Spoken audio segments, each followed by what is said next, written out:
Hello दोस्तों, ठीक हैं। तो चलिए आज जो हम बात करने वाले हैं वो मेंसुरेशन की बात करने वाले हैं। और मेंसुरेशन में हमने त्रिभुज देख लिया है, मतलब ट्रायंगल हम पढ़ चुके हैं, बारीकी से पढ़ चुके हैं। उम्मीद करते हैं आपको सारी बात याद होगा। और आज जो हम पढ़ने वाले हैं वो है आयत। ठीक है, तो हेडलाइन अब दीजिएगा आयत, और साथ में कॉपी जरूर रखेंगे। हमारे साथ सारा पॉइंट आप नोट करते भी जाएंगे। ठीक है, एक भी पॉइंट छूटना नहीं चाहिए, ये ध्यान रहे। रेक्टेंगल, देखिए आयत के बारे में सब लोग को पता है, लेकिन आयत मेंसुरेशन में पढ़ने से पहले, मेंसुरेशन की बात करने से पहले थोड़ा सा हम ज्यामिति की बात करना चाहेंगे, क्योंकि ज्यामिति का बेस होना बहुत जरूरी है। हमेशा आयत और वर्ग में लोगों को कंफ्यूजन रहता है, वो कंफ्यूजन आज आप लोग दूर कर लेंगे। ठीक है, और कुछ ज्यामिति का पॉइंट मिलाकर मेंसुरेशन में क्वेश्चन कर दिया जाता है, अतः उस क्वेश्चन में हम ना फंसें, इसके लिए जानकारी आपको होना चाहिए। तो थोड़ा सा रिवाइज हम कर लें कुछ ज्यामिति वाली बात। ठीक है, और दोनों को साथ में, आयत को भी और वर्ग को भी, हम दोनों को साथ में देखते जाएंगे। ठीक है, आयत को भी और वर्ग को भी, दोनों को हम साथ में थोड़ा सा यहाँ पे देखेंगे, ताकि कंपेयर करके इसका हम स्टडी कर सकें। जैसा कि आपको पता है आयत में, है ना, आयत के बारे में सब लोग जानते हैं, ऐसा कोई बात नहीं है कि नहीं जानते होंगे। ठीक है, लेकिन आयत में आमने सामने की भुजा बराबर होती है और प्रत्येक को 90 डिग्री का होता है। ठीक है, आमने सामने की भुजा बराबर होती है और प्रत्येक को 90 का होता है। वर्ग में अगर बात किया जाए तो आमने सामने की क्या, इसमें चारों भुजा आपस में बराबर होती है। वर्ग में चारों भुजा बराबर होती है और प्रत्येक कोण आपका 90 होता है। नहीं, इसका पहला पॉइंट है ना, जो आप नोट करेंगे, जरूर नोट करेंगे और शांति से समझेंगे, आराम से समझेंगे, क्योंकि बहुत लोगों को कंफ्यूजन रहता है आयत और वर्ग में। ठीक है, सबसे पहला पॉइंट आप यहां पे देखेंगे कि इसका जो विकर्ण होती है वो बराबर होती है। विकर्ण किसको कहते हैं? तो सम्मुख शीर्ष को मिलाने वाले रेखा को क्या कहते हैं? विकर्ण कहते हैं। तो इसका विकर्ण, दोनों विकर्ण आपस में बराबर होता है। अगर वर्ग की बात करें तो वर्ग का भी दोनों विकर्ण आपस में क्या होगा? बराबर होगा। कहो क्यों बराबर होता है, क्यों कहें कि बराबर होता है? तो गौर से देखिए, यहां पे आपको हम समझा रहे हैं। अगर ये आयत है ना, तो ये इसका एल ए बी, अगर ये विकर्ण आपने खींचा और आपसे बोलूं कि इसकी लंबाई बताओ क्या होगा, तो गौर से देखो, यह कोण आपका 90 हुआ। 90 होने के कारण से यह राइट ट्रायंगल बन गया, मतलब समकोण त्रिभुज बन गया, और समकोण त्रिभुज का ये कर्ण हो गया, और कर्ण बराबर होता है अंडर रूट लंब स्क्वायर प्लस आधार स्क्वायर, यानी कि ये विकर्ण की लंबाई इतना हो जाएगा। क्लियर है? अब सोचो कि अगर इसे आप मिला दोगे तो ये इसका दूसरा विकर्ण हो जाएगा। ये दूसरा विकर्ण की अगर लंबाई निकालोगे तो ये भी एक समकोण त्रिभुज बना, क्योंकि यह कोण 90 का है। यह भी एक समकोण त्रिभुज बना जिसका ये कर्ण हुआ, तो कर्ण बराबर अंडर रूट लंबाई लंब स्क्वायर प्लस आधार स्क्वायर। क्लियर? अगर इस विकर्ण को देखो तो इसकी भी लंबाई इतना आया, इस विकर्ण को देखो तो इसकी भी लंबाई इतना ही आया, दोनों लंबाई सेम है। इसीलिए हम कहते हैं कि आयत का विकर्ण जो है दोनों आपस में क्या होता है? बराबर होता है। इसी प्रकार से वर्ग में भी तुम सिद्ध कर सकते हो। अगर ये विकर्ण निकालोगे तो √2a हो जाएगा, ये विकर्ण निकालोगे तो ये भी √2a हो जाएगा, यानी दोनों विकर्ण आपस में इसका भी क्या होगा? बराबर होगा। ठीक है, तो आयत हो या वर्ग हो, इसकी दोनों विकर्ण आपस में क्या होती है? बराबर होती है। आयत हो या वर्ग हो, दोनों विकर्ण आपस में क्या होती है? बराबर होती है। यह बात आप समझ चुके होंगे। ठीक है, देखिए बारीकी से इसको समझिए। आज के बाद कंफ्यूजन दिमाग में नहीं होनी चाहिए। अगर आप इसके बारीकी से स्टडी करेंगे तो आप बिल्कुल नोट साथ में बनाते जाएं, कॉपी हाथ में, कॉपी कलम जरूर होनी चाहिए और साथ में नोट करते जाना है। ठीक है, दोबारा वीडियो देखने के चक्कर में मत रहिएगा। अगला यहां पे बात करूं, दूसरा पॉइंट किसकी अगर बात किया जाए तो दूसरा पॉइंट यहां पे देना है कि दोनों का विकर्ण समद्विभाजित करता है। दोनों का विकर्ण समद्विभाजित करता है। समद्विभाजित करने का मतलब यह हुआ कि अगर ये आयत है तो इसका ए विकर्ण और ए विकर्ण को मिलाओगे, अगर ये विकर्ण की लंबाई 10 है तो ये होगा 5, ये होगा 5। चूंकि दोनों विकर्ण की लंबाई सेम होती है, तो ये 10 है तो ये भी 10 होगा, तो ये भी 5 होगा। यानी हम ये कहना चाह रहे हैं कि आयत का दोनों विकर्ण एक दूसरे को दो बराबर भागों में बांटती है, यानी कि समद्विभाजित करती है। ठीक है, और वर्ग का भी दोनों विकर्ण एक दूसरे को समद्विभाजित करती है, यानी कि हम कह सकते हैं कि इसका और इसका, दोनों का, लेकिन एक दोनों में अंतर है। वो अंतर आप समझिएगा, थोड़ा सा यहाँ पे बना दूं, है ना। अगर वर्ग की बात करें तो वर्ग का विकर्ण भी एक दूसरे को समद्विभाजित करती है। ई बराबर ई, आई बराबर ई होती है, लेकिन दोनों में अंतर है। इसका विकर्ण एक दूसरे को समद्विभाजित करती है तो वो 90 पे नहीं करती है, यानी कि लंबवत नहीं करती है, लेकिन इसका विकर्ण समद्विभाजित जो करेगा वो एक दूसरा का लंबवत करेगा। ये अंतर है, बारीकी अंतर है, ये हमेशा ध्यान दीजिएगा। इसका विकर्ण लंबवत और इसका विकर्ण लंबवत नहीं। ठीक है, अब समद्विभाजित क्यों कैसे करती है, ये कैसे हम सिद्ध करें, तो यहां पे गौर से देखो, इस बात को यहां पे हम पहले नोट कर दें कि आयत का विकर्ण एक दूसरे को समद्विभाजित करती है लेकिन लंबवत नहीं, ये ध्यान देना है। आयत का विकर्ण, दोनों विकर्ण एक दूसरे को समद्विभाजित करती है लेकिन 90 पर नहीं। लेकिन यहां पे हम क्या करेंगे कि इसका विकर्ण एक दूसरे को समद्विभाजित करती है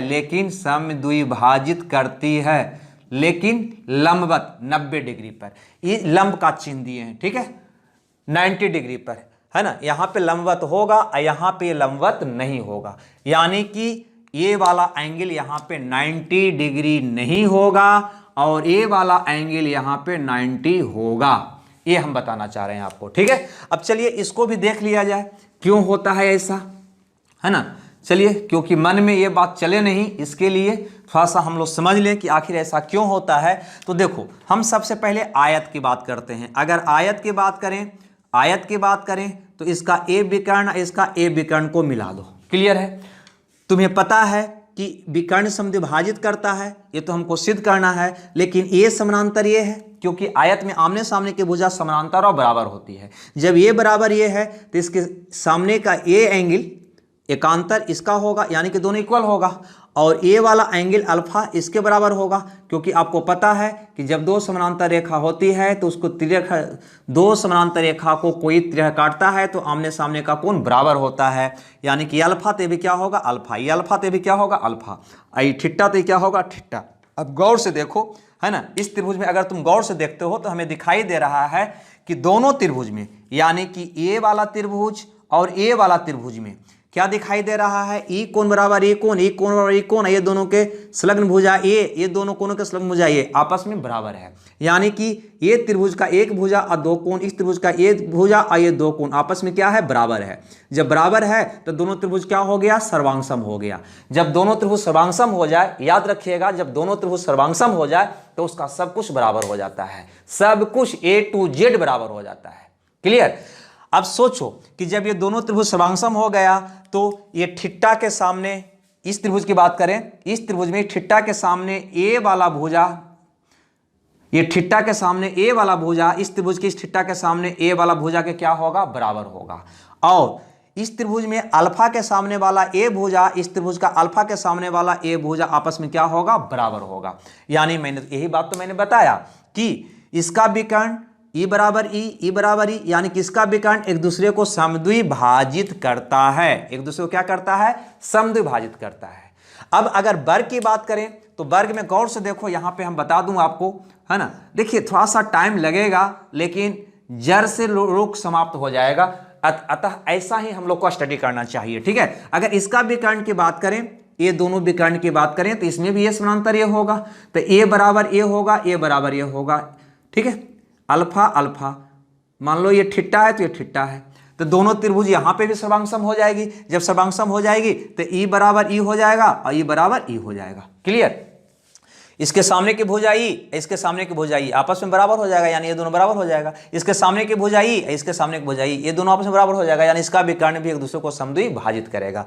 लेकिन यहां पे मार्क करने वाली बात यह है, यहां पे मार्क करने वाली बात यह है कि 90 पे समद्विभाजित करता है या नहीं करता है। यह भी बात मैंने लिखाया है कि इसका विकर्ण 90 पे समद्विभाजित नहीं करता है, इसका विकर्ण 90 पे समद्विभाजित करता है। तो वो कैसे, तो गौर से देखो, यहां पे अगर ये दोनों विकर्ण को मिलाते हो तो स्वाभाविक है, अभी आपने सिद्ध कर चुका है कि ई बराबर ई हो जाएगा। हम अगर इस त्रिभुज ए त्रिभुज में लेंगे, ठीक है, ए वाला में और ए वाला में लेंगे, ये दोनों त्रिभुज को देखेंगे गौर से, तो अगर हम इस त्रिभुज और इस त्रिभुज में लेते हैं तो ई बराबर ई हो जाता है, दोनों भुजा बराबर है, दोनों भुजा बराबर है, ठीक है। साथ ही साथ यह भुजा दोनों में उभयनिष्ठ भी है, यह भुजा दोनों में क्या है कॉमन है, यानी कि ये दोनों त्रिभुज आपस में क्या हो जाएगा सर्वांगसम हो जाएगा। ये दोनों आपस में क्या हो जाएगा, सर्वांगसम हो जाएगा। जब सर्वांगसम हो जाएगा तो सब कुछ बराबर हो जाएगा, यानी यह कोण बराबर यह कोण भी हो जाएगा। जब ये दोनों कोण बराबर हो जाएगा तो रैखिक अवग्रीय से दोनों का योग 180 होना चाहिए, यानी 2 थीटा बराबर 180, यानी कि थीटा बराबर कितना हो जाएगा, 90 डिग्री। यानी इसका जो विकर्ण होगा एक दूसरे को 90 पे, अगर ये 90 हो जाएगा तो ये भी 90 हो जाएगा, ये भी 90 हो जाएगा, ये भी 90 हो जाएगा, एक दूसरे को समकोण पर समद्विभाजित करता है। लेकिन आयत में ये दोनों त्रिभुज को तुम सर्वांगसम करोगे तो सर्वांगसम नहीं होगा। जब सर्वांगसम नहीं होगा तो ये दोनों एंगल बराबर नहीं होगा। जब ये दोनों एंगल बराबर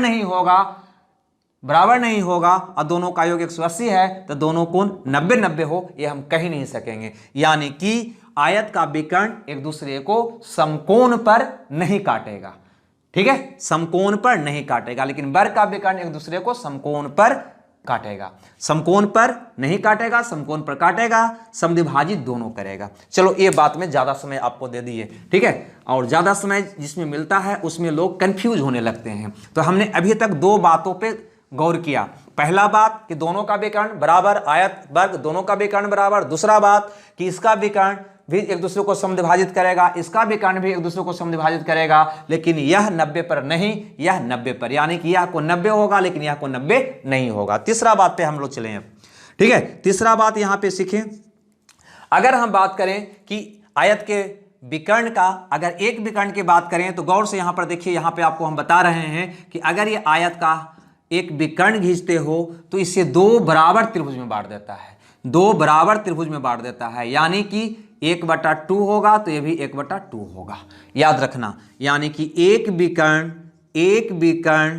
2 बराबर भाग में बांटेगा, बराबर त्रिभुज में बांटता है। देखिए लैंग्वेज में हम लिख रहे हैं, यहां पर भी एक विकर्ण 2 बराबर त्रिभुज में बांटेगा, बराबर त्रिभुज में बांटता है, ठीक है। और एक बात और यहां पे लिखते हैं, अगर दोनों विकर्ण को मिला दें तो दोनों विकर्ण इसे 4 बराबर त्रिभुज में बांटता है, 4 बराबर त्रिभुज में बांटता है। यहां पे भी चौथा बात हो जाएगा कि दोनों विकर्ण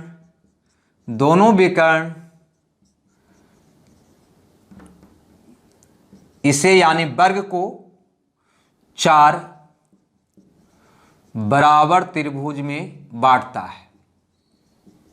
देखो यहां पे क्यों कंफ्यूजन होता है, इसको भी थोड़ा आपको समझा दूं। हम इस बात में हम आपको क्या समझाना चाह रहे हैं, है ना, कि अगर एक विकर्ण खींचोगे, यहां पे ध्यान देना, अगर ये आयत आपका है ना, इसमें तुम एक विकर्ण खींचा तो ये 2 बराबर भागों में बढ़ जाता है। क्यों नहीं बटे भाई, क्योंकि ई बराबर ई है, ई 90 है ना, स्वाभाविक है, ये दोनों में कॉमन है, तो स्वाभाविक है कि ई सर्वांगसम हो जाएगा। जब सर्वांगसम ये दोनों हो जाएगा तो क्या होगा, इसका एरिया भी बराबर हो जाएगा। यानी कि अगर पूरा का एरिया 1 है तो इसका एरिया 1/2 हो जाएगा और इसका एरिया 1/2 हो जाएगा। और अगर इसका दोनों विकर्ण को मिला देते हो ऐसे तो 1 2 3 4 त्रिभुज में बट गया और चारों का एरिया बराबर होगा, यानी कि 1/4 1/4 1/4 1/4 होगा, है ना। वर्ग में तो कंफ्यूजन नहीं होता है, लेकिन आयत में बहुत बार आपको कंफ्यूजन हो जाता है। वर्ग में कंफ्यूजन ना होने की वजह है कि चारों भुजा बराबर है, ठीक है। यहां पे भी अगर आप गौर करोगे तो ये 1/2 होगा तो ये भी 1/2 होगा, 1/4 1/4 1/4 1/4, यानी कि वर्ग का दोनों विकर्ण इसे 4 बराबर त्रिभुज में बांटेगा, आयत का वर्ग का एक विकर्ण रहेगा तो इसको 2 बराबर त्रिभुज में बांटेगा। देखिए यहां पे क्यों कंफ्यूजन होता है, तो यहां पे गौर से देखिए, अगर आपसे हम कह दूं कि यह आयत है, ठीक है, और ये वाला 12 मीटर है, ये 16 मीटर है, तो ये 16 हो जाएगा और ये 12 हो जाएगा, क्लियर। अब इसका विकर्ण को तुम मिलाओगे, सपोज मान लो ऐसे, तो तुम्हें दिखाई देगा कि अगर 16 12 है तो ये कितना होगा, 20 होगा, तो ये 10 का होगा, ये भी 10 होगा, ये भी 10 होगा, नहीं 256 144 400 का निकालोगे कितना आ जाएगा, 20 आ जाएगा। तो 20 विकर्ण आया तो 10 अब देखोगे कि दोनों विकर्ण बराबर है और समद्विभाजित करता है तो ये भी 10 होगा, ये भी 10 होगा। अब आपको कंफ्यूजन क्या होने लगेगा कि भैया ये वाला त्रिभुज की बात, सर बोले कि ये चारों त्रिभुज आपस में क्या होता है, बराबर होता है। तो तुम्हें क्या लगेगा कि ये त्रिभुज की बात करें तो इसकी भुजा आ रहा है 10 10 16, इसकी भुजा आ रहा है 10 10 और 16, ठीक है।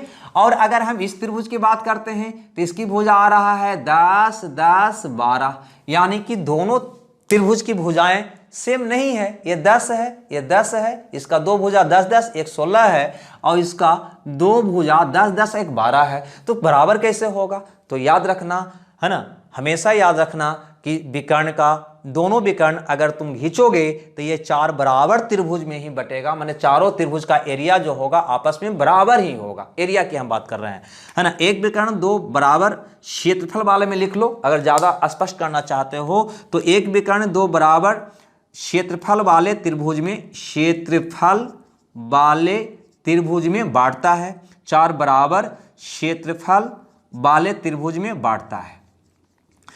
अब तुम चाहो तो इसको प्रूफ कर सकते हो, इसका तुम एरिया निकाल सकते हो, इसका एरिया निकालो, इसका एरिया निकालो, इसका एरिया निकालो, इसका एरिया निकालो, चारों का एरिया बराबर आएगा, भुजा से नहीं, ये समकोण नहीं है, ठीक है। चूंकि ये 12 है तो वही अनुसार यहां पे एंगल बन रहा है, ये 16 है तो वही अनुसार यहां पे एंगल, ये दोनों एंगल 90 90 नहीं है, बराबर नहीं है, ठीक है। तो स्वाभाविक है कि एरिया का भुजा अंतर खाएगा, लेकिन एरिया बराबर होगा। एरिया क्या होगा? बराबर होगा। निकाल दूं क्या?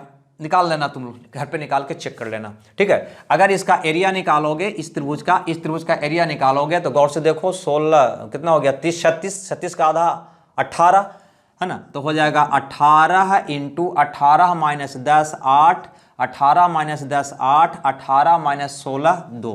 त्रिभुज का एरिया, इस त्रिभुज का एरिया की बात कर रहे हैं, इसकी बात कर रहे हैं। तो ये आ जाएगा 18 36, यानी कि 6 88 8 8 का 48 वर्ग सेंटीमीटर। कितना इसका एरिया? 48। अगर इसका एरिया निकालना चाहते हो तो इसका एरिया भी यहाँ पे हम निकाल देते हैं, इस त्रिभुज का, ठीक है। इसका निकालोगे तो एस निकालो, एस कितना हो जाएगा? 32, 32 का आधा 16, तो 16 में से 10 गया, 6 6 4। अब इसको हल करोगे तो 16 का वर्गमूल 4, 2 गो 6 है तो 1 गो 6, 4 का वर्गमूल 2, 6 24 दूनी 48। गौर से देखो, ठीक है। इसका भी एरिया आया आपको 48, इसका भी एरिया आपको आया 48, इसका भी 48 आया, इसका भी 48 आया, इसका 48, इसका 48, यानी कि चारों का एरिया क्या होगा? बराबर होगा। खैर हटाओ, ये बात आप समझ गए होंगे, मिटा दें इसको, ठीक है।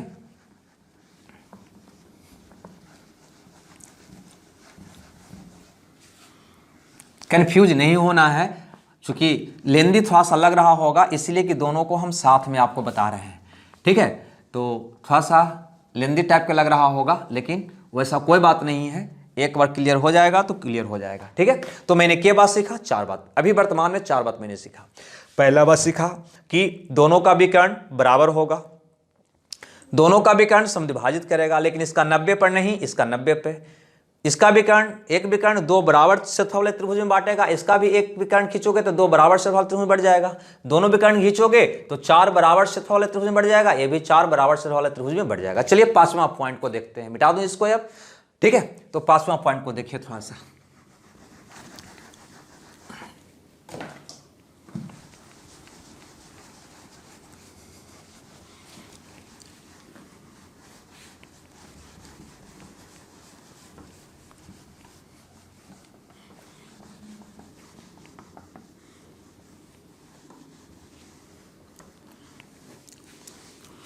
अगर किन्हीं को लग रहा है कि 2 बराबर या 4 बराबर क्षेत्रफल वाले त्रिभुज में कैसे बढ़ता है, तो देखो उसको भी समझा दूं आपको, समझ लो।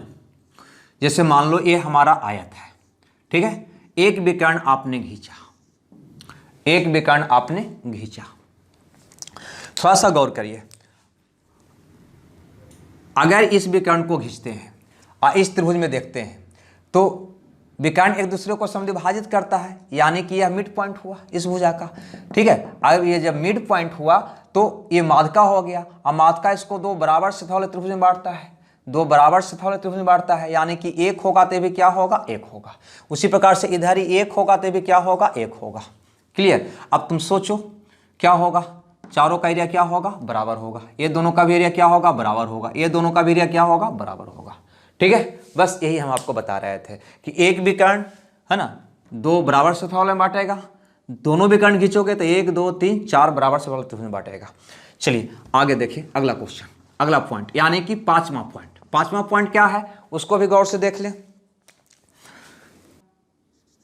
ठीक है कि आयत में अगर आप विकर्ण खींचते हैं, आयत में अगर आप विकर्ण खींचते हैं, या ये वर्ग है, इधर ये आपका वर्ग है, वर्ग में आप विकर्ण खींचते हैं तो वर्ग में ये विकर्ण इसको दो बराबर भागों में बांटता है, लेकिन आयत में इसका विकर्ण दो बराबर भागों में नहीं बांटता है। यानी कि अगर ये ठिट्टा होगा तो ये अल्फा होगा, ठीक है, लेकिन यहाँ पे ये ठिट्टा होगा तो ये भी क्या होगा, ठिट्टा होगा। याद रखिएगा, हम कह सकते हैं कि आयत का जो विकर्ण होगा, आयत का विकर्ण संगत कोण को समद्विभाजित नहीं करता है, समद्विभाजित नहीं करता है। लेकिन वर्ग का विकर्ण संगत कोण को समद्विभाजित करेगा, समद्विभाजित करेगा। ये हमेशा ध्यान रखिएगा, ठीक है। इसका विकर्ण इसको समद्विभाजित नहीं करेगा, लेकिन इसका विकर्ण समद्विभाजित करेगा। यानी कि आप कह सकते हैं कि ये 45-45 का होगा, लेकिन यहां पे हम नहीं कह सकते हैं कि यह 45-45 का होगा, ठीक है। हो सकता है कि ये आपका 30 हो तो ये 60 हो जाए, हो सकता है ये आपका 20 हो तो ये 70 हो जाएगा, लेकिन यहां पे फिक्स है कि वर्ग का विकर्ण संगत कोण को समद्विभाजित करेगा, है ना, इसको क्या करेगा, समद्विभाजित करेगा, ये भी। लेकिन आयत का विकर्ण संगत कोण को समद्विभाजित नहीं करेगा, ठीक है। ऐसे भी अनुमान तुम लगा सकते हो। मान लो कि ये आपका आयत है, सपोज मान लो, ठीक है। अब इसका विकर्ण खींचो, ठीक है। अब देखो, कभी कभी कोई चीज पता ना चले, है ना, तो कुछ एग्जाम्पल अपने से भी प्रूफ करके देख लेना है आपको। ऐसे भी देख सकते हो, ऐसे तो मैंने सर्वांगसम सिद्ध करके तुम कर सकते हो। ये दोनों को जो ही अभी हम जस्ट सर्वांगसम किए थे इसके पहले, ये दोनों को, तो ये दोनों को जब सर्वांगसम करोगे तो सभी कोण आपस में बराबर होगा, तो ये कोण बराबर ही कोण हो जाएगा, नहीं। लेकिन इसमें अगर तुम बात करोगे तो ये दोनों सर्वांगसम नहीं होगा। जब ये दोनों सर्वांगसम नहीं होगा तो ये दोनों एंगल बराबर नहीं होगा। क्लियर है, बस उसी से पहले वाला पॉइंट से। ऐसे भी देखो, यह कोण इतना को होगा तो इतना को हो रहा है ना, इसको समद्विभाजित नहीं करेगा, लेकिन वर्ग में फिक्स है, ये क्या करेगा, समद्विभाजित करेगा। चलिए, ये विकर्ण से जुड़ी हुई बात था जिससे आपको याद रखना है। आगे बढ़े।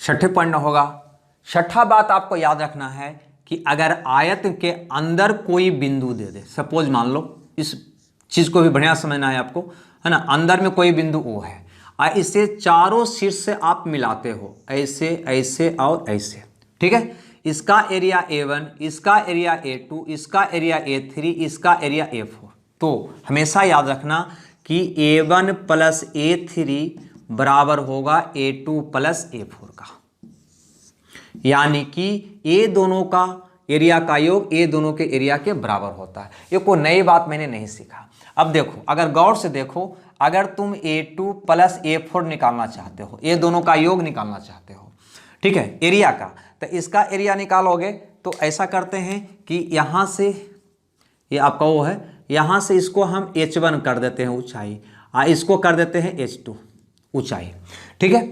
तो अगर इसका एरिया निकालोगे तो इसका एरिया होगा, ये आपका लंबाई हो गया, ये आपका चौड़ाई होगा, लंबाई हो गया, चौड़ाई होगा। इसका एरिया निकालोगे इस त्रिभुज का तो आपका होगा 1/2 गुने आधार गुने ऊंचाई, यानी कि H1, नहीं, प्लस इस त्रिभुज का एरिया निकालोगे तो इसका भी बेस L ही है ना, ये बेस हो गया, ये ऊंचाई हो गया H2। अब यहाँ पे गौर करो कि 1/2L अगर कॉमन ले लें तो हो जाएगा H1 प्लस H2। अब यहाँ पे गौर से देखो, H1 ये है आपका H1 और ये है आपका H2, है ना। तो यहाँ से यहाँ तक का H1 हुआ, यहाँ से यहाँ तक का H2 हुआ, यानी कि ये पूरा दोनों को मिला दोगे तो ये हो जाएगा आपका चौड़ाई, यानी कि B, यानी कि H1 प्लस H2 को तुम B कह सकते हो। तो आपका आ गया 1/2LB, यानी कि A2 प्लस A4, यानी कि ये दोनों त्रिभुज का एरिया आ गया, ये दोनों त्रिभुज का एरिया आ गया 1/2 LB। तो शेष दोनों का क्या बचा होगा, LB का आधा 1/2 LB, यानी कि ये दोनों का एरिया ये दोनों के एरिया के बराबर है। अथवा तुम इसको भी निकाल के इसी प्रकार से देख सकते हो कि A1 प्लस A3 का एरिया क्या आएगा। तो इसका निकालोगे तो 1/2 गुने आधार हो जाएगा B, और यहाँ से यहाँ तक ये ऊंचाई है ना, इस ऊंचाई को तो मान लो बड़की H1 मान लो, प्लस अगर इसका निकालोगे तो 1/2 गुने आधार B हो जाएगा, और यहाँ से यहाँ ये ऊंचाई को बड़का H2 मान लो। ठीक है, तो आपका 1/2 भी कॉमन हो जाएगा, H1 प्लस H2। उसी प्रकार से 1/2 भी H1 यहाँ से यहाँ तक, H2 यहाँ से यहाँ तक, दोनों को मिलाओगे तो यहाँ से यहाँ तक, यानी कि L के बराबर होगा। अब गौर से देखो, A1 प्लस A3 का एरिया भी इतना आया, A2 प्लस A4 का एरिया भी इतना आया, दोनों बिल्कुल सेम आया। तो क्या हम नहीं कह सकते हैं कि A1 प्लस A3 बराबर A2 प्लस A4? बस ये बात आप यहाँ पे याद रखेंगे, साफ से लिख दूं इसको, है ना। हमें प्रूफ से मतलब नहीं है ना, लेकिन प्रूफ से मतलब नहीं है, लेकिन कभी कभी है ना कोई बात को एक बार हम लोग प्रूफ कर लेते हैं तो कुछ देरी तक हमारे दिमाग में वो चलते रहता है और वो चीज़ याद हो जाता है। दूसरी बात, क्यों आया का समस्या का समाधान भी हमें मिल जाता है। ठीक है, लंबा तो क्लास हो जाती है अलग बात है, लेकिन बहुत सारी समस्या से हमें माने कन्फ्यूजन से हमें निदान मिल जाता है। चलो, तो किसी भी आयत के अंदर में अगर कोई बिंदु दे दे, बिंदु से चारों शीर्ष को मिला दे, और अगर इसका एरिया मान लो A1, A2, A3, A4 हो, तो हम कह सकेंगे कि A1 प्लस A3 बराबर A2 प्लस A4। यानी कि ऐसे आपको याद रखना है कि ये दोनों का क्षेत्रफल का योग ये दोनों के क्षेत्रफल के योग के बराबर होगा। क्लियर, ये दोनों के क्षेत्रफल का योग ये दोनों के क्षेत्रफल के योग के बराबर होगा। क्लियर, यह बात सिर्फ आयत में ही नहीं, जितने भी समानांतर चतुर्भुज है, जैसे आयत, वर्ग, समचतुर्भुज, सभी में लागू होगा। अगर वर्ग है ये, अब वर्ग में कोई बिंदु O दे दिया, मान लो इधर आप O कर देते हैं, O यहाँ पे दे दिया, इससे यहाँ, यहाँ, यहाँ और यहाँ अगर मिला दिया जाए, मान लो कि ये A1 है, A2 है, A3 है, A4 है, तो यहाँ पे हम कहेंगे A1 प्लस A3 बराबर A2 प्लस A4, बिल्कुल सेम, दोनों में एक ही जैसा होगा। ठीक है, यानी कि ये दोनों का योग ये दोनों के योग के बराबर होगा। आपसे क्वेश्चन कैसे करेगा, तो क्वेश्चन करेगा 1, 2, 3 चारों में से कोई 3 का मान दे देगा, चौथा का मान पूछ देगा, तो इसकी मदद से हम निकाल लेंगे। ठीक है, चलिए आगे बढ़ते हैं। बहुत इंपॉर्टेंट है आपके लिए, नोट करिएगा पॉइंट 7।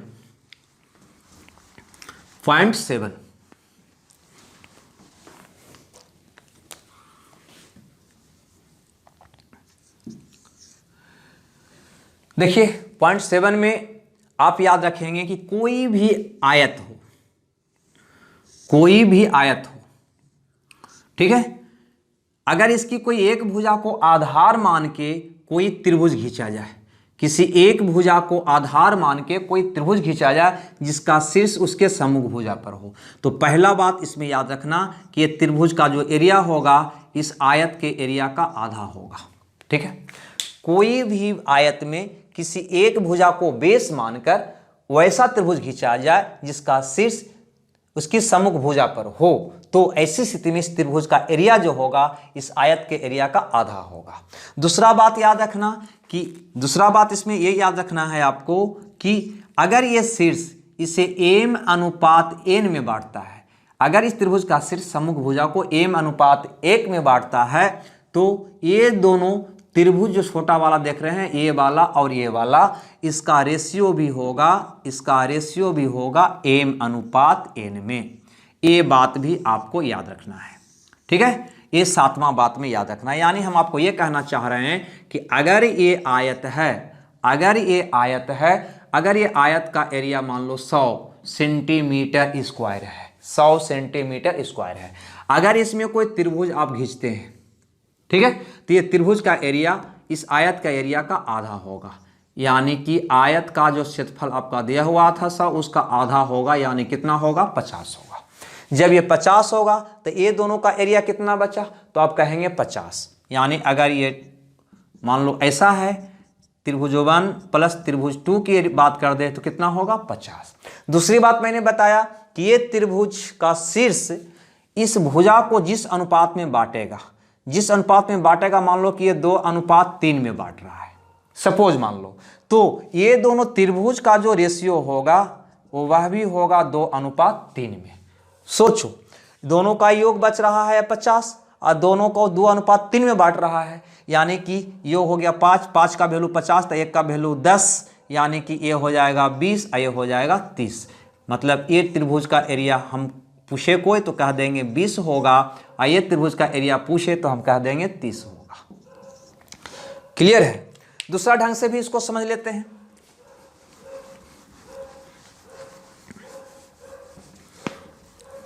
मतलब ये कि अगर कोई आयत यहां पे दे दे, कोई आयत दे दे, ठीक है, और आयत का एरिया हमें बता दे 100, आयत का कितना बता दे 100, और इसको बेस मानते हुए एक त्रिभुज खींच दे जिसका शीर्ष इसे 3:2 में बांटता हो, तब तो हम कह सकते हैं कि इस त्रिभुज का एरिया 3 होगा, इस त्रिभुज का एरिया 2 होगा।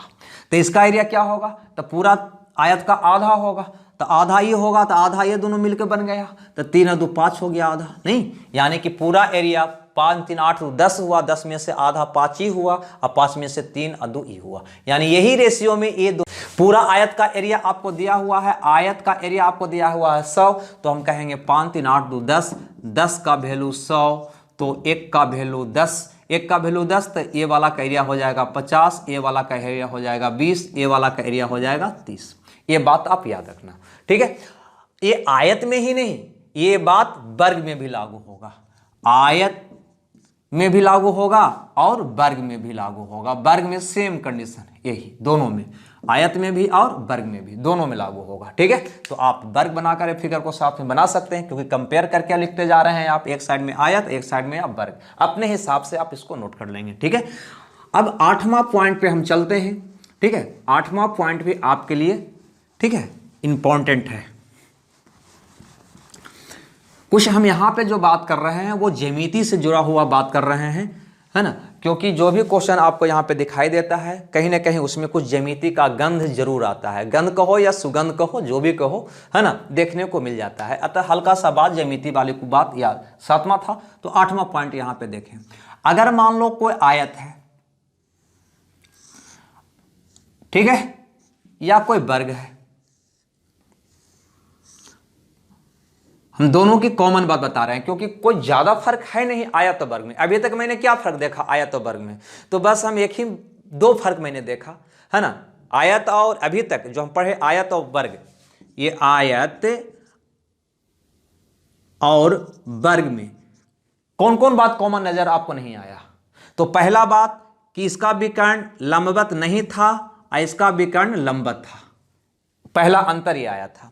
दूसरा अंतर दिखाई क्या दिया कि संगत कोण, इसका विकर्ण संगत कोण को समद्विभाजित नहीं किया, संगत कोण को समद्विभाजित नहीं किया और इसको संगत कोण को समद्विभाजित किया, संगत कोण को समद्विभाजित किया, ठीक है ना, बात को समझो। यानी कि अभी तक हमने जो पढ़ा उसमें यही 2 अंतर हमें दिखाई दिया है कि इसका जो विकर्ण था लंबवत नहीं था और इसका विकर्ण लंबवत था, इसका संगत कोण को ये समद्विभाजित नहीं किया, इसका मतलब ये वाला बात ऐसा था आपका।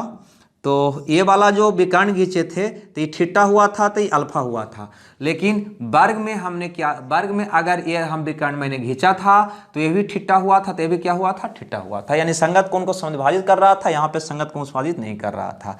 और इसमें मैंने देखा कि इसका जो दोनों विकर्ण था वो 90 डिग्री यहाँ पे नहीं बना रहा था, लेकिन इसका दोनों विकर्ण यहाँ पे 90 बना रहा था। यही 2 अंतर मैंने देखा है, बाकी सब कॉमन है, बाकी सब सेम था, नहीं। तो आगे देखते हैं आगे क्या होता है। ये इसलिए बता रहे हैं कि अगर ये बात समझ में आ गया, अंतर आपको समझ में आ गया कि कौन कौन बात दोनों में समान नहीं था, तो फिर बाकी बात तो समान है, वो अपने आप याद रह जाएगा। अब यहाँ पे बात करो, ये आयत है, जब ये आयत है तो हम बताना चाह रहे हैं कि अगर इसका ये विकर्ण है और इसका ये भी विकर्ण है, ठीक है ना, ये आयत हो गया, 8वां बात हम लोग देख रहे हैं, नहीं, और ये वर्ग हो गया। अगर इस यहां से यहां तक का, है ना, ये विकर्ण का ये मध्य बिंदु है, मैंने इसका ये मध्य बिंदु है, इसका मध्य बिंदु ये वाला का मध्य बिंदु है, ये वाला का मध्य बिंदु, ए वाला का ये मध्य बिंदु है, ए वाला का ये मिड पॉइंट है। और इसको अगर हम मिला दूं ऐसे, मान लो कि ये वाला आपका जो त्रिभुज है, सॉरी आयत है, वो है ए बी सी डी, और ये आपका जो आकृति बना पी क्यू आर एस। आपसे हम पूछ दूं कि आयत ए बी सी डी अनुपात चतुर्भुज पी क्यू आर एस में क्या अनुपात होगा, अगर ऐसा सवाल कर दूं तो आप क्या कहेंगे? तो आप गौर से देखो, आप जानते हैं कि कोई भी त्रिभुज में किसी एक भुजा के समानांतर, सॉरी दो भुजा के मध्य बिंदु को मिलाने वाला रेखा, दो भुजा के मध्य बिंदु को मिलाने वाला रेखा दूसरी भुजा के समानांतर और इसका आधा होता है। यानी कि अगर ये 2 है तो कितना होता है? 1 होता है। ठीक है, समानांतर और उसका क्या होता है? आधा होता है। अब सोचो, समानांतर और आधा होता है, आधा का मतलब 1 होगा तो कितना होगा? 2 होगा। ठीक है, यानी कि अगर ये शॉर्टकट त्रिभुज का एरिया का अनुपात, ये तो भुजा का अनुपात हुआ 1:2 में, एरिया का अनुपात अगर निकालोगे तो 1 का स्क्वायर 1, इसका स्क्वायर 4। यानी कि शॉर्टकट त्रिभुज का एरिया अगर 1 होगा तो बड़का त्रिभुज का एरिया 4 होगा। तो बड़का त्रिभुज का एरिया 4 और शॉर्टकट का कितना आ रहा है आपका? 1, और पूरा का आ रहा है 4। तो 4 में से 1 माइनस कर देंगे तो ई वाला का एरिया निकल जाएगा। नहीं, वो सेम कंस्ट्रक्शन यहाँ पे भी बन रहा है। अगर गौर से देखो तो ए वाला को देखो, ए वाला त्रिभुज में, ठीक है, ये त्रिभुज में ये मध्य बिंदु को मिलाने वाली रेखा है, मध्य बिंदु को मिलाने वाली रेखा है, अतः तीसरी भुजा के समानांतर क्या होगा? आधी होगी। यानी कि ये 2 तो 1 होगा। यानी कि ई वाला का एरिया अगर 1 होगा तो पूरा का एरिया 4 होगा। ये 2 है तो 2 का वर्ग कितना होगा? ये जो क्षेत्रफल होता है वो संगत भुजा के वर्ग के अनुपात में होता है। ऐसा आप ज्यामिति में ट्रायंगल में पढ़े होंगे, है ना, जहाँ पे सिमिलरिटी पढ़ रहे थे, समरूपता पढ़ रहे थे। ठीक है, तो अगर ये 1 होगा तो पूरा का एरिया, पूरा त्रिभुज का एरिया 4, तो 4 में से 1 माइनस करो शॉर्टकट के, तो ये वाला पार्ट, ये चतुर्भुज जो दिखाई दे रहा है ना, समलंब चतुर्भुज, उसका निकल जाएगा 3। निकलेगा या नहीं निकलेगा? बस मेरा आ गया। अब सोचो, इसका 1 तो इसका 3, उसी प्रकार से इधर देखोगे तो इसका 1 होगा तो इसका 3 होगा, इसका 1 होगा तो इसका 3 होगा, इसका 1 होगा तो इसका 3 होगा। आपसे क्या पूछा गया था? ए बी सी डी कितना हो गया? ऐसा करो, इसको पहले लिख दो तो सुविधा लगेगा लिखने में। ठीक है, आपसे पूछा गया कि पी क्यू आर एस अनुपात आयत ए बी सी डी क्या होगा? तो इसका होगा 1 2 3 4, शॉर्टकट का 4 हो गया, तो बड़का के देखिए कितना हो गया? तो 4 4 8 4 12 4 16, काटिएगा तो क्या आएगा? 1:4, 1:4 होगा। ठीक है, यह बात सिर्फ आयत में ही नहीं, जितने भी समानांतर चतुर्भुज है, जैसे आयत, वर्ग, समचतुर्भुज, सभी में लागू होगा। ठीक है, वर्ग में भी सेम चीज होगा।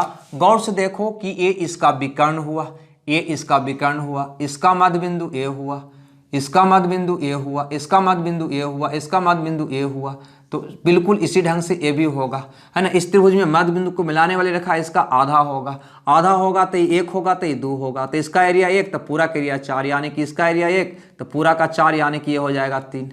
नहीं, इसी प्रकार से 1 3 1 3 1 3।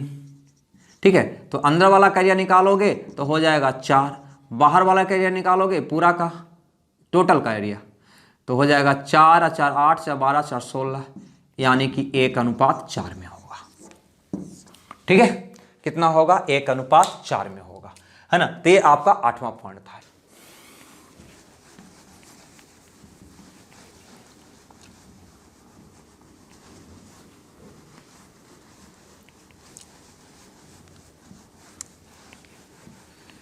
चलिए, एक बात ज्यामिति के लिए, ज्यामिति में और आपके लिए इंपॉर्टेंट है ना, जो ज्यामिति के अंतर्गत पूछा जाता है ना, कि अगर आयत, ये है आपका आयत, ये शायद 9वां पॉइंट होगा, पॉइंट अगर भूल गए होंगे तो आप लिख लीजिएगा। अगर ये आयत है, ठीक है, आयत है, अगर इसका ये मिड पॉइंट मतलब मध्य बिंदु, इस भुजा का मध्य बिंदु, इस भुजा का मध्य बिंदु, इस भुजा का मध्य बिंदु है, मान लो पी क्यू आर एस इसका मध्य बिंदु है।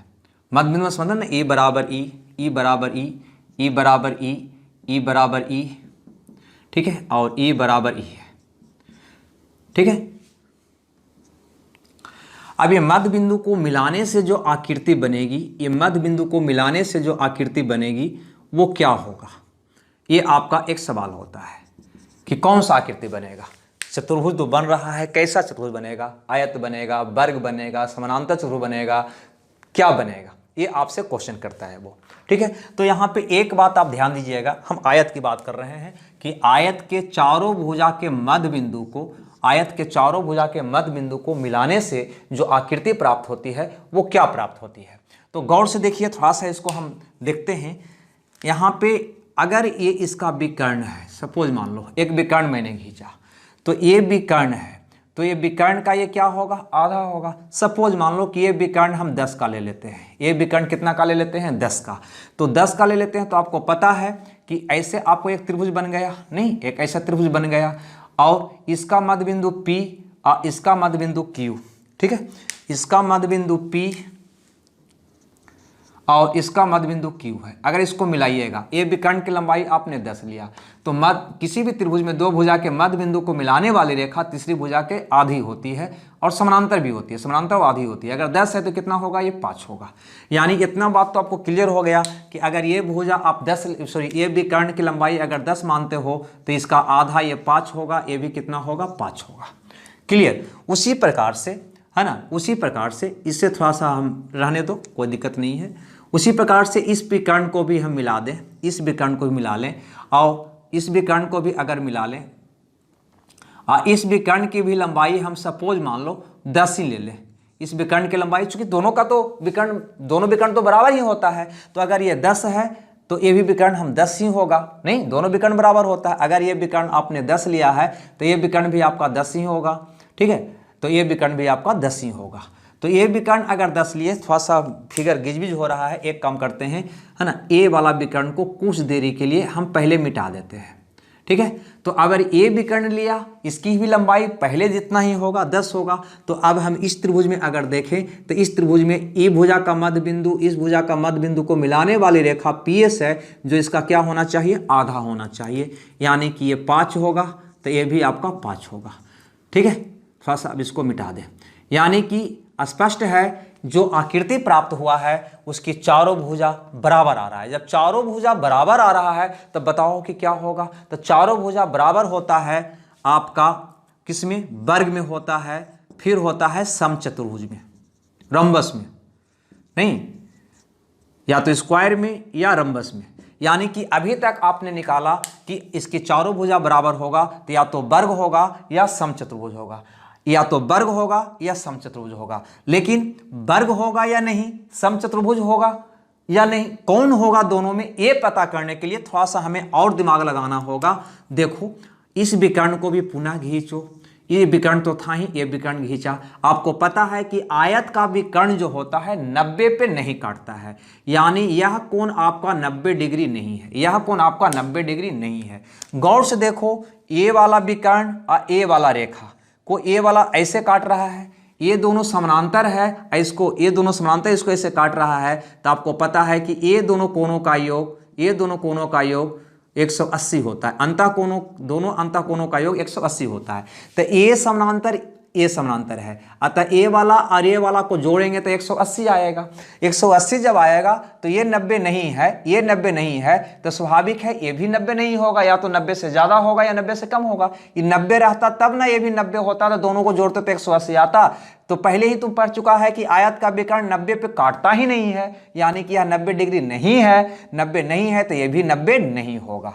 ठीक है, जब ये एंगल 90 नहीं होगा, ये एंगल 90 नहीं होगा, तो पुनः ये दोनों समानांतर है, ये वाला कलक्का और ये ललका ये दोनों भी समानांतर है, अतः इसको भी रेखा काट रहा है, इसको भी रेखा क्या कर रहा है, काट रहा है। तो ये भी जब काट रहा है ना, ऐसे देखो ये वाला और ये वाला समानांतर है, ये रेखा और ये रेखा समानांतर है, अतः तिर्यक रेखा के एक ही ओर के अंतः कोणों का योग 180 होना चाहिए, नहीं। और ये 90 नहीं है तो ये भी 90 नहीं होगा, क्योंकि 180 कैसे पूरेगा, स्वाभाविक 90 रहता तो ये 90 हो जाता तो 180 पूर जाता। ये 90 से कम है तो ये 90 से ज़्यादा होगा तब 180 पूरेगा, ये 90 से ज़्यादा है तो 90 से कम रहेगा तब 180 पूरेगा, क्योंकि ये दोनों कोणों का योग 180 होना चाहिए। और दोनों कोणों का योग 180 है ना, 90 जब रहता तो ये भी 90 रहता होता। अगर 90 नहीं है तो स्वाभाविक 90 के अलावा ये एंगल होगा। जब 90 के अलावा ये एंगल होगा तो तीनों कोण जब 90-90 नहीं है तो ये वाला भी 90 नहीं होगा। क्यों? क्योंकि तीनों कोणों का योग 360 होता है।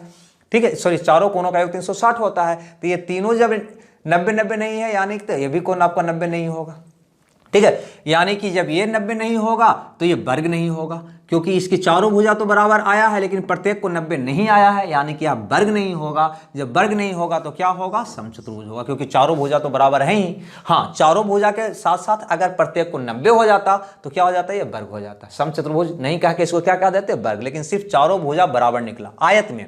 तो याद रखना, आयत के प्रत्येक भुजा के मध्य बिंदु को मिलाने से जो आकृति प्राप्त होती है वो वह नहीं तो आयत होती है ना ही तो वर्ग होती है, क्या होता है, वो समचतुर्भुज होता है। ठीक है, लेकिन वर्ग का ये इंपॉर्टेंट इसलिए है कि ज्यामिति में कई बार क्वेश्चन आया है ना, चतुर्भुज के चारों भुजा के मध्य बिंदु को मिलाने से कौन आकृति प्राप्त होती है, समानांतर चतुर्भुज के चारों भुजाओं के मध्य बिंदु मिलाने से कौन चतुर्भुज प्राप्त होती है, आयत के चारों भुजाओं के मध्य बिंदु को मिलाने से कौन चतुर्भुज प्राप्त होती है, वर्ग के चारों भुजाओं के मध्य बिंदु को मिलाने से कौन चतुर्भुज प्राप्त होती है ना। अतः उसमें कंफ्यूजन न रहे, इसके लिए बात को हम बेसिकली तौर पे आपको समझा रहे हैं, है ना, ताकि उसमें गलत मत करके आइएगा। अगर हम वर्ग की बात करें तो वर्ग का तो चारों भुजा बराबर होता है।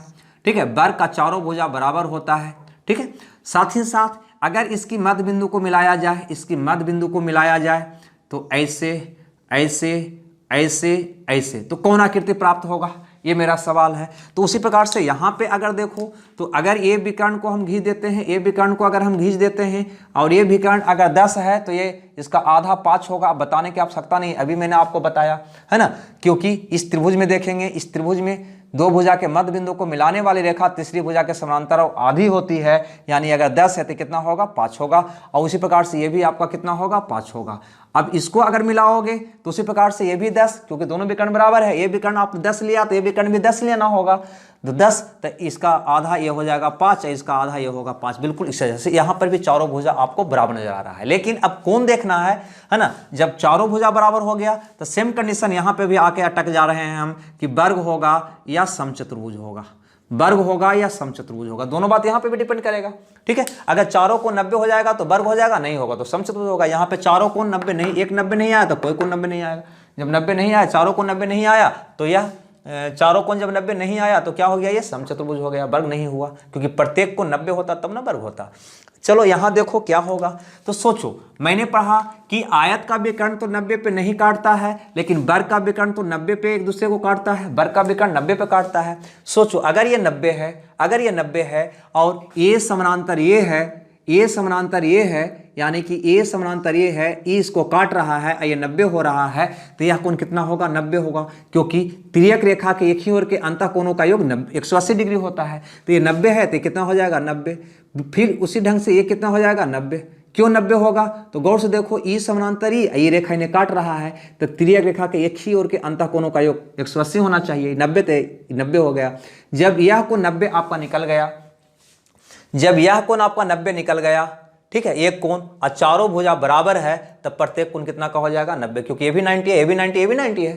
ठीक है, तो कौन सी होगा, समचतुर्भुज नहीं, क्या होगा, ये वर्ग होगा। तो क्या याद आपको रखना है, बिल्कुल इस बात को याद रखना है। ये तीसरा अंतर निकला आयत और वर्ग का, है ना, कि अगर आयत के चारों भुजा के मध्य बिंदु को मिलाइएगा तो उससे समचतुर्भुज प्राप्त होगा, और वर्ग के चारों भुजा के मध्य बिंदु को मिलाइएगा तो उससे आपको वर्ग प्राप्त होगा। ठीक है, इसी प्रकार से हम समानांतर में भी और चतुर्भुज में भी देखेंगे। ठीक है, समानांतर चतुर्भुज के चारों भुजा के मध्य बिंदु को मिलाएंगे तो क्या बनेगा, तो वहां पे भी आपको समानांतर ही बनेगा।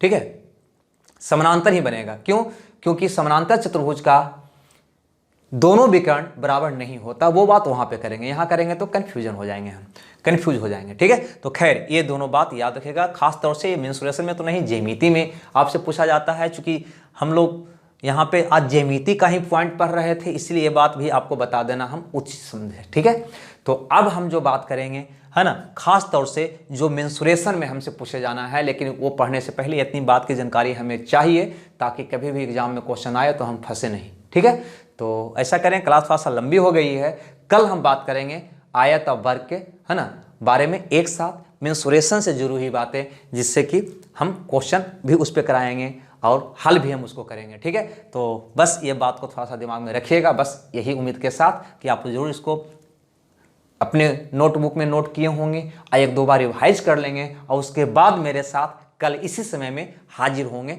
इसे पढ़ने के लिए। ठीक है, तो हमें दीजिए इजाज़त, मिलते हैं कल। Okay, bye bye.